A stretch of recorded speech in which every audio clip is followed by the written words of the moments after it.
look first at our first email. What are your thoughts on Cenex at current prices? Is this an opportune time to buy, or have I missed the boat? From Abe in South Australia. Of course, we're looking at an oil company here, and oil prices have done well over the past week.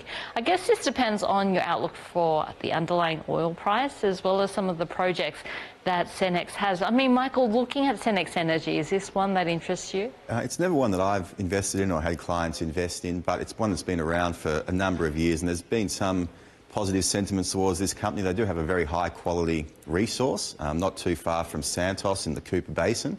But the big thing for them is whether or not they can develop that resource, whether they can get the funding arrangements in place so that they can go out and explore the various exploration regions that they've come to.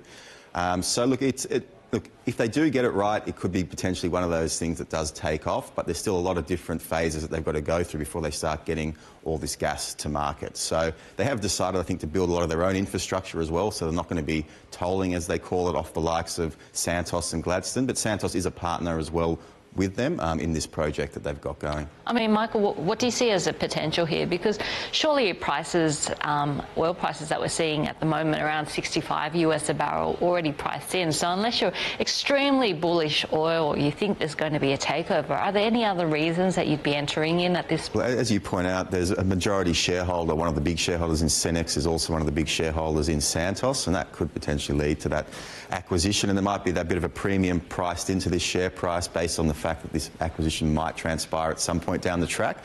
But it's hard to work out at the moment whether the share price is just moving higher because the oil price has been moving higher, or there's something more afoot. But there are a number of positive attributes to this company where if they can get it right, they can deliver these projects on time without any cost blowouts, then there's a decent business there for sure. So putting you both on the spot, if you had to pick an oil and gas company, would it be Cenex or something else that's your favourite, Michael?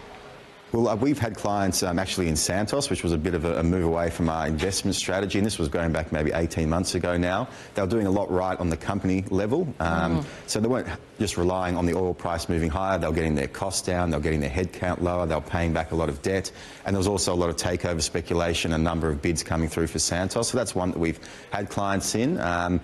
We've probably started to sort of get them out after the big recent run-up, just in case the recent speculation doesn't come into play, but there's others like Oil Search, which has some very good resources as well, but by and large we tend to be underweight energy just because it can be quite a volatile space. Okay, so your favourite stock in this space? In Santos. Santos at the moment.